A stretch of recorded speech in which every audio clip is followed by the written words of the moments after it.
Hey guys, we're back at it again.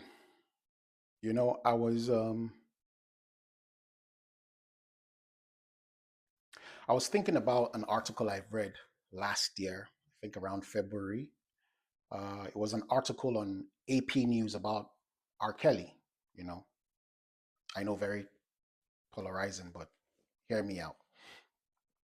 Now, R. Kelly was back before the judge brought him from jail. He already started serving his time, his 30 years jail sentence for crimes against minors. So, but he was back in the court before the judge because the prosecutors wanted him to serve another 25 years. Instead of serving his jail time concurrently, he would serve 30 years and another 25 years, thereby ensuring that R. Kelly is not out of jail till he's 103 years old. He was, I think, 56 or 54 at the time. The judge sided with R. Kelly and said, well, even though his crimes are heinous and the victims will live with that for the rest of their lives, but he serves his prison sentence, something along those lines. He serves his prison sentence concurrently. So, and by the way, the judge says he'll be out when he's 80 or something like that, of something of that nature. And I keep thinking about it because here's this guy that was once estimated by Forbes to be worth $900 million, sold more than 75 million records, one of the best songwriters and singers in the world. And it reminds me of a song by R. Kelly and Jay Z. Stay with me. R. Kelly and Jay Z called Don't Let Me Die. It's from a collaborative album they had in 2002 or 2004 called Unfinished Business. And in that song, the song is a prayer, prayer to God, whatever. And R. Kelly had some very unique lyrics there. And he said something like, every night I have these weird dreams that there's a preacher trapped inside of me. Then I wake up and I can't breathe. I feel there's 20 of me going 20 different directions on a one-way street. But what he said that really caught my attention was this one. He said, even though I don't act like it, even though I hear my calling and fight it, even though I hear my calling and fight it, even though I don't act like it, even though I hear my calling and fight it. And I keep thinking, what if this guy had answered his calling? I mean, I don't know. I don't know what would have happened, you know. But I'm thinking about myself. I got to think about myself because I knew that I had a specific assignment, just like everybody else has. You have a specific thing you're meant to do, that you agreed to do. What would happen if you ignore it? And one thing that I've realized in life is that if you have a calling and you choose to ignore it, life will move on you. Life will move on you. If you have a calling, and when I say calling, I don't mean in a religious way. It can be a business, it can be a service, it can be an assignment, it can be missions, it can be charity, it can be whatever it is. So I'll just use the word calling, but it's nothing religious, even if it was, even if it were. But if you have a calling, if you know that deep within you that you have a calling, you have an assignment, and you don't walk towards it, life will move on you. And sometimes when life moves, life can be a bitch. When life moves on you, it could be very, very hard just to get you to refocus. Refocus. I mean, not everybody will be swallowed like Jonah and the fish, but some things could swallow you up until you refocus back to your assignment. Hopefully, it's not too late by then. So, if you have a calling, you have an assignment, you have something that is, someone says that if it's still in your mind, it's worth the try. If it's still in your mind, you've had one thing in your mind all the time that I think I would like to do this. I think I'd like to do this. And it's been there for years. He said, if it's still in your mind, it's worth a try. And sometimes I really love Tony Robbins, and he always says, take massive actions, take massive actions, take massive actions, which is very good. But when you're starting out, I've understood that from my own experience that taking consistent baby steps, especially if it's something that, maybe you say, okay, do you know what, Victor, I've heard you, I'm going to start. I'm going to put 6 hours into it. No.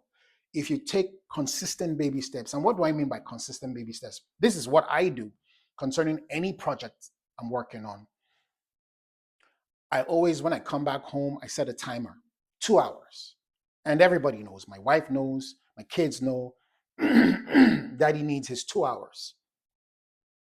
I set a timer, I walk towards it. And when I'm done with the 2 hours, I'm done. Sometimes you might be tempted to say, do you know what?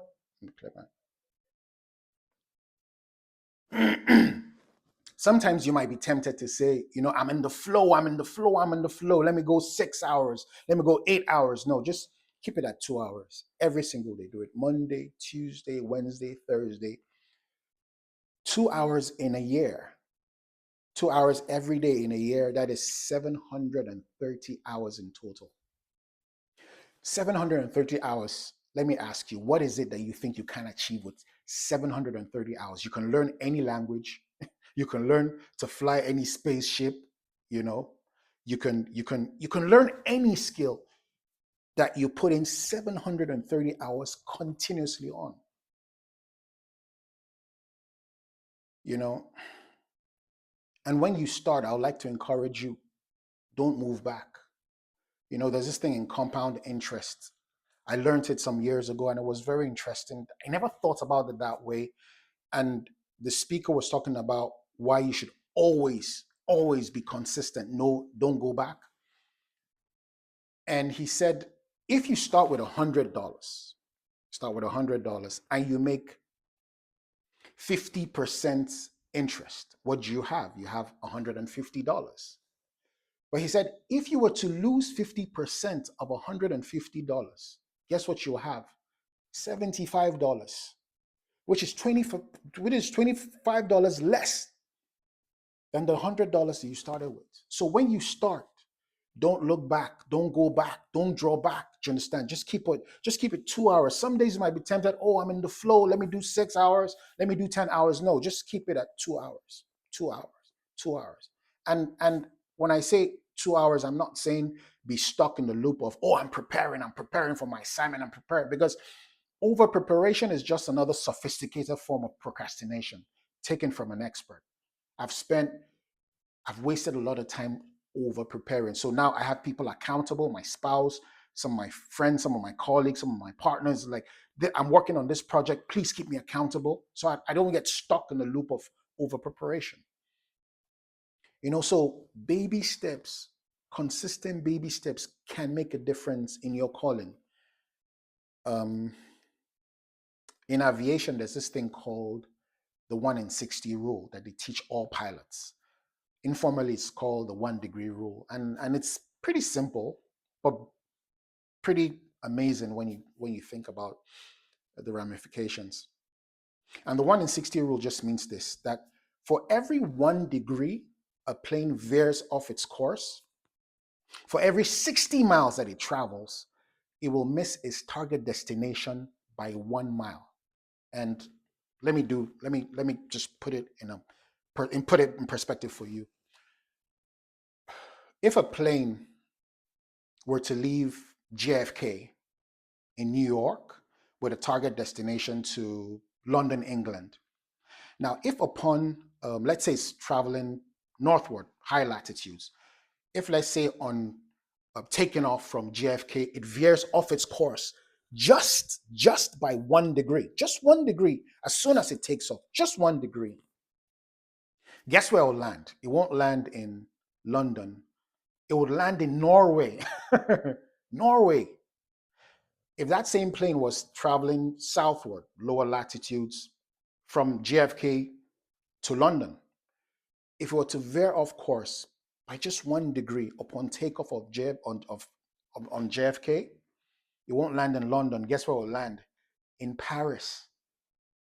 So, what am I trying to say? Never underestimate the power of baby steps, or rather, never underestimate the power of consistent baby steps. It will do wonders for you, just like compound interest.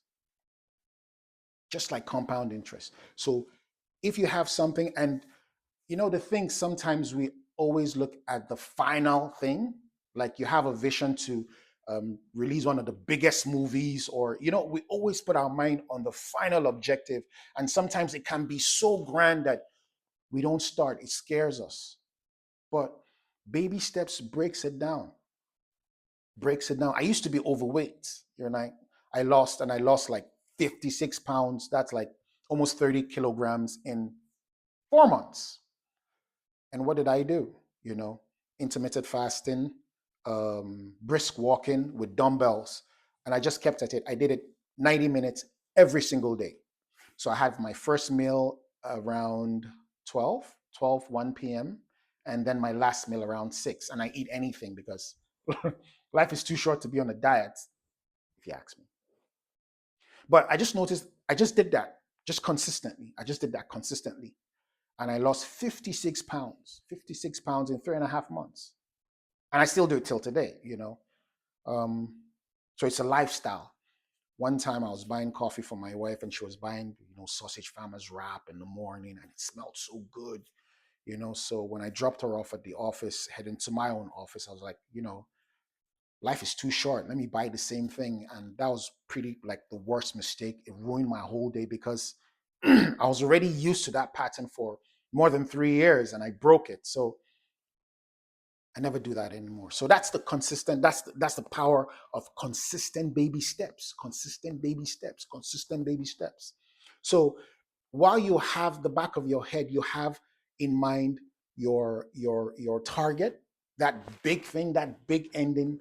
But that ending, if you focus on it so much, it can scare you from starting. So those baby steps can help you start. Those baby steps can help you start. It wasn't easy for me when I started intermittent fasting because now it's a breeze. I do 18, 20 hours, fasting, and 4 hours, my eating window. The first week was difficult, but after a while, I just focused on every day, carry across every day, daily, daily, daily. Now it's such a lifestyle that I don't even think about it. I don't even need the app anymore. So it's the same thing with your gift, right? Just give it every single day, baby steps. Just be consistent. Just be consistent. And never allow anything distract you. Never allow anything distract you. You know,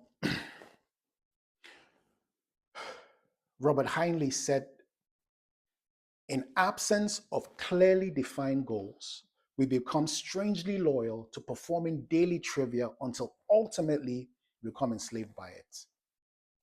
First time I heard that, I was like, dude, why, why should you be so violent? Because it really pierced into me. In absence of clearly defined goals, we become strangely loyal to performing daily trivia until ultimately we become enslaved by it. I just wonder every day how many people are enslaved by their 9 to 5, enslaved by a relationship, enslaved by a mindset, enslaved by a community, enslaved by habits, enslaved by whatever it is. We become strangely loyal to performing daily trivia until ultimately we become enslaved by it. But you see, consistent baby steps towards anything will break you free from anything. So if you have a calling, again, if you have an assignment, if you have a plan, a destiny, whatever it is that it is, don't forget what I said earlier on from a saying I saw some years ago, that if it's still in your mind, it's worth it. Give it a shot. Give it a shot. Give it a shot. Don't look to the left, don't to the right. Take consistent baby steps. Just keep going. Just keep going. Just keep going. Just keep going. I promise you that in 2 years, people will be wondering what happened to you. How did you do this? How how is this the same girl? You are the CEO of this company. This is your product. You And let me just talk a bit about my journey to my journey of weight loss or to weight loss. And I remember this every single day that I think about it. Not, I don't wake up every day thinking about it, but